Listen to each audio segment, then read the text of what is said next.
This is Hannibal and Piper here from the HannibalTV.com. She's this is a daily wrestling news update, by the way, but she was doing better, but now that her pain medication is done, I think the broken ribs have started to affect her because she's been breathing funny and seemingly in pain today. But let me jump into the news, as there's a good amount of news today. No Wrestling Observer review due to American Thanksgiving. Of course, Canadians have Thanksgiving in October. Ric Flair says he's going to be at both the 30th anniversary of Raw in Philadelphia, January 23rd, and the Royal Rumble in San Antonio a few days later. He has said on the record he's changed his mind about retiring. So will he actually be in the Royal Rumble? I would definitely say never say never. Logan Paul says that he did not need surgery for his crown jewel related injury. It's just going to require rehab. It's going to be around 6 weeks for his injury to fully heal. Apparently, CM Punk was not happy about the executive vice presidents in AEW making fun of him on Dynamite this week. I mean, they did his finisher and mocked him. So I think Conan might be right. It is like high school in that company. And some people, honestly, we all know that I'm not the biggest CM Punk fan. But if I was CM Punk, I'd rather sit home on paid suspension for $3 million a year than have to show up at AEW, travel all over the place, and deal with the backstage environment, to be honest. Cameron, yeah, AEW does suck. By the way, I was talking about AEW having a 4-hour pay-per-view last weekend. It was actually 5 hours. But in the fan poll, the fans on here said that they liked the longer pay-per-views. So for me, I have a very short attention span, and 5 hours of wrestling, not including the pre-show, is just too much for me. Especially considering in AEW, they have very few actual wrestling stars. By the way, I mentioned on an earlier podcast this week that the Rebel radio station here in Ottawa was advertising the upcoming Monday Night Raw show being taped here in Ottawa this coming February after the Elimination Chamber pay-per-view in Montreal. And they said on this radio show that the reason WWE was coming here with a Raw was because they had 10,000 people here for a house show in August. Now, this house show in August did feature Ronda Rousey and Roman Reigns, and it was as stacked as WWE could stack these days. However, 10,000 people in Ottawa for wrestling just doesn't happen. The most I've ever seen at that arena for Ottawa was in 2002, the night or two after WrestleMania in Toronto with Hogan and The Rock and Kevin Nash, all kinds of stars. They may have had just over 10,000 for that one. But even in the Stone Cold era, they didn't have 10,000. Anyways, I asked Dave Meltzer what the real attendance was for that Ottawa house show. They said it was 4,300 paid, with 4,680 in the building. So there you go.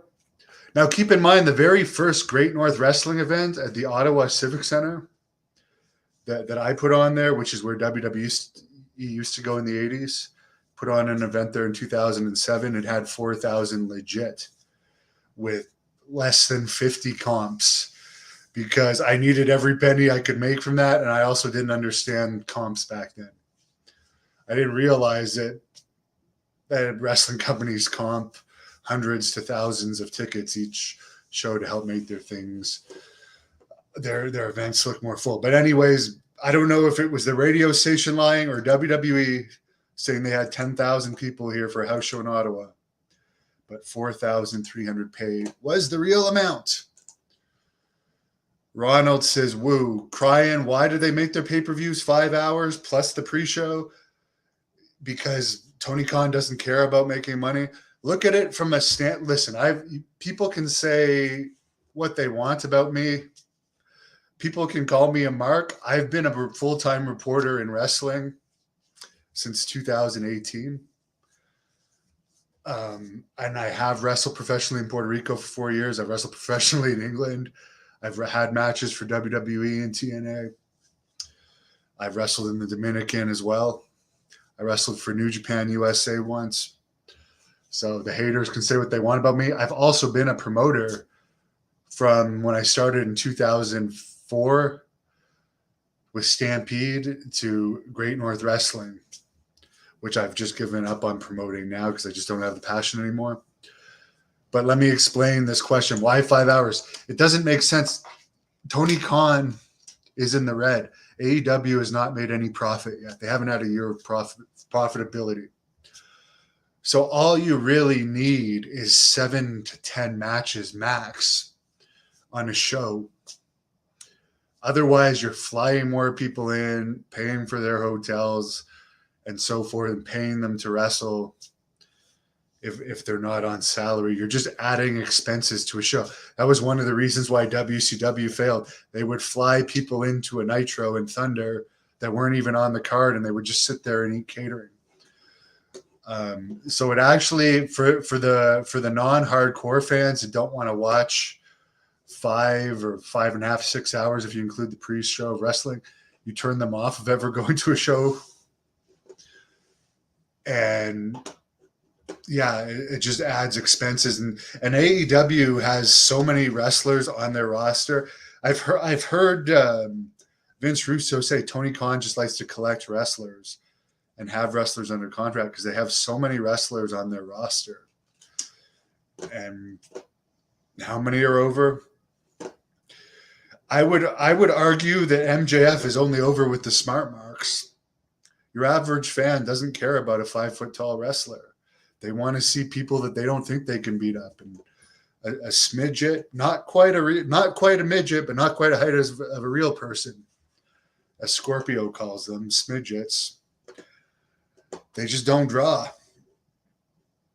So who do they have that's over? Jericho, to a lesser extent, Moxley, Daniel Bryan to a lesser extent. Punk was over, but his drawing power went down quickly, but he was a known name. But who else do they really have that draws? And their house show or their live event business, other than pay-per-views and stuff, has been pretty flat.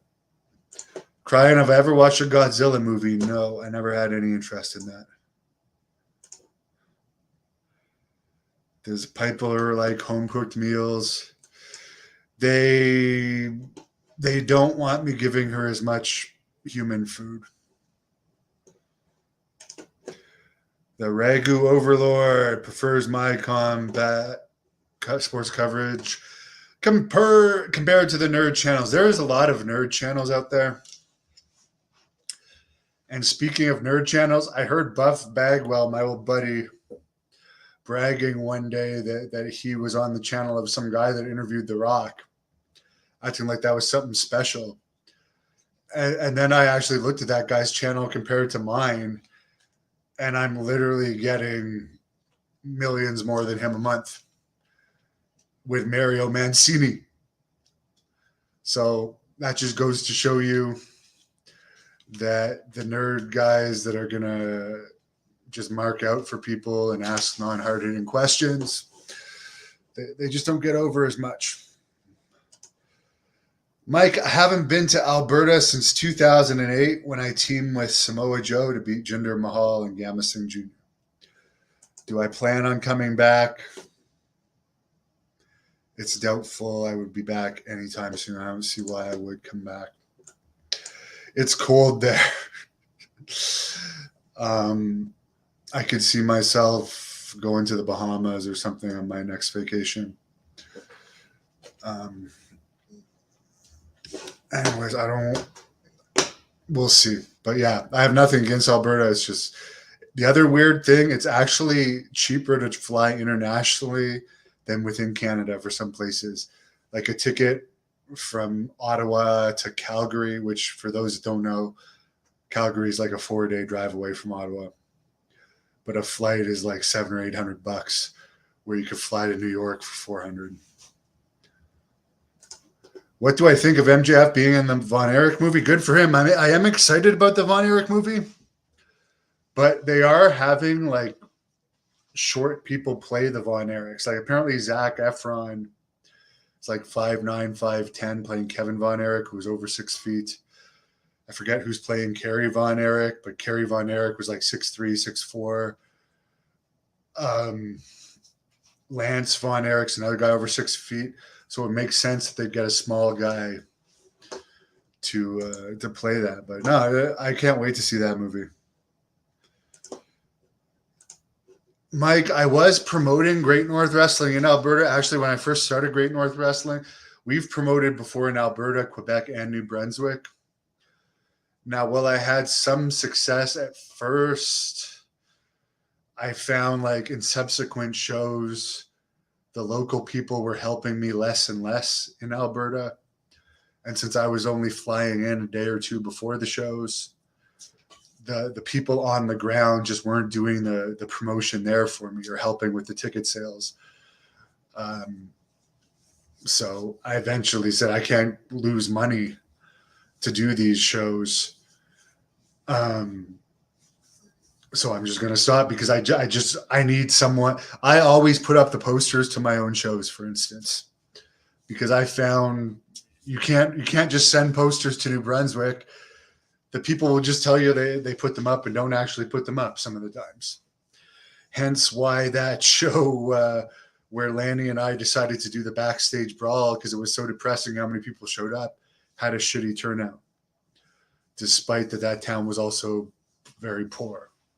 So yeah, I stopped. At some point in time, I only decided to do like the 3-hour radius of Ottawa, because that way I could actually physically go there and promote. Tom Carey was 6'3", 260. Tom, I could play the one-man gang. The one-man gang might be about my height, but I think he's like 450 pounds. I weighed myself tonight. I'm 270 or something.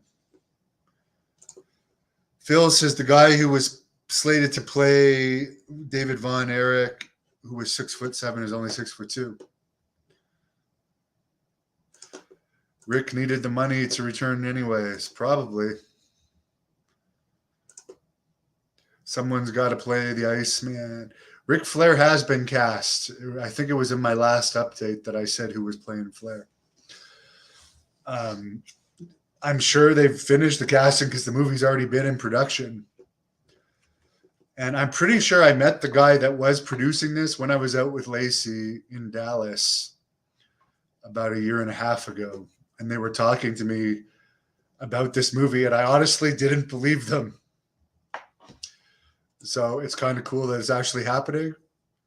But now I actually regret not sucking up to that guy because I probably could have been in the movie. Because he actually went to one of the SWE shows. He was at the one where I wrestled Sabu. Because I went out with that producer a couple nights in a row, and the reason he was going to those shows was just he wasn't like a wrestling fan. He was just I think Lacey actually helped get this whole thing off the ground because this guy was friends with Lacey from California. Tom, I did promote in Montreal, but Montreal is a very oversaturated market. There's literally like 20 or so. I don't know how many post-COVID, but there's like 20 to 30 wrestling companies at one point, and a lot of them really shitty. Most of them really shitty. So it was oversaturated. I did have some success co-promoting with some companies in Montreal, but I got ripped off. Infamously, which I won't get into those stories because I did extract my revenge on those. But in the end, it just wasn't worth it. I do love Montreal, though. Beautiful, beautiful women. Tom, I don't know. What do I think of Chris Adams' documentary, Gentleman's Choice? Well, it's on this channel. The guy that made it allowed me to post it on this channel, Mickey Grant, who I'm friends with. It was interesting. Yes, I do agree with that. I think Terry Gordy might be an inch or two taller, but both of those guys I could have played well. Tom, don't trust Abdullah the Butcher. I'm going to be interested to see for the Dark Side of the Ring documentary if they actually, you know how they always have actors to play the wrestlers in like the soundless things. I wonder if they're actually going to have like an actor play me for my matches with Abdullah the Butcher. Frederick says Kevin Owens is fat. Yes, he is. And it came out the other day through the Road Dogg Jesse James, who's a WWE producer, that Brock Lesnar did not want to work with Kevin Owens, probably because he doesn't look like an athlete. And probably that's why Goldberg and Lesnar squashed them the few times they did wrestle. And I don't blame them for that. And yeah, he can call himself a fighter all he wants. I've never heard of him ever being in a real fight. Him and Jeremy Prophet got in a backstage confrontation in Quebec. Owens backed down. And I wasn't at that show, but it's been affirmed by many, many people in this area. And also at a Ring of Honor show, CM Punk made Kevin Owens back down in a confrontation. So he hasn't actually KO'd anyone. Did a great promo about him. Yeah, I did that for Jacques because Jacques, he's too much of a baby face in Montreal to really do heel promos and stuff. Oh, I didn't know that about Gordy. Thank you, Phil. I guess Gordy was shorter than me. I never saw him in person. His daughter's a bitch, though. I can tell you that. No gimmicks, and that's probably why no one's hired her, because she's a complete bitch. No gimmicks guy, former Great North Wrestling's women's champion, Nova, joins the Great North Wrestling podcast Sunday at 8. Well, Nova was the last women's champion, but he's starting from scratch with the new Great North Wrestling, I guess, which there'll be more information on coming out of that about that soon, but it is going to be returning on a regular schedule under Jack Kilby this coming spring, with the first date to be revealed soon. Tom, yeah, Joe the Duke was a great heel. I agree. Well, guys, wish you all a good night. Great weekend. Great Thanksgiving weekend to you Americans, which, by the way, most of the people that watch this channel are Americans. So God bless America. Thank you for watching the Hannibal TV. Please like this video if you enjoyed it and click the subscribe. Woo!